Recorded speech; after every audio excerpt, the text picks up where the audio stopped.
এক গরমের দুপুরে জঙ্গলের ভেতর দিয়ে হাঁটছিল এক ছোট্ট ভাল্লুক। গরমে হাঁসফাঁস করতে করতে সে বলল, আহ, যদি ঠান্ডা কিছু খেতে পারতাম। হঠাৎ সে দেখতে পেল এক কোণে খরগোশ ঠেলাগাড়ি নিয়ে আইসক্রিম বিক্রি করছে। ভাল্লুক খুশি হয়ে দৌড়ে গিয়ে বলল, আমাকে একটা বড় আইসক্রিম দাও। খরগোশ হাসি দিয়ে জিজ্ঞেস করল, তোমার কাছে টাকা আছে তো? ভাল্লুক একটু লজ্জা পেয়ে মাথা নিচু করে বলল, না, কিন্তু আমি গান গাইতে পারি।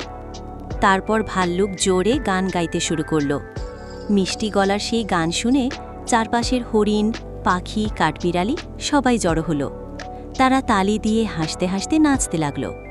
খরগোশ খুশি হয়ে বলল, তুমি আমাদের এত আনন্দ দিয়েছ, তাই তোমাকে আমি ফ্রি আইসক্রিম দিচ্ছি।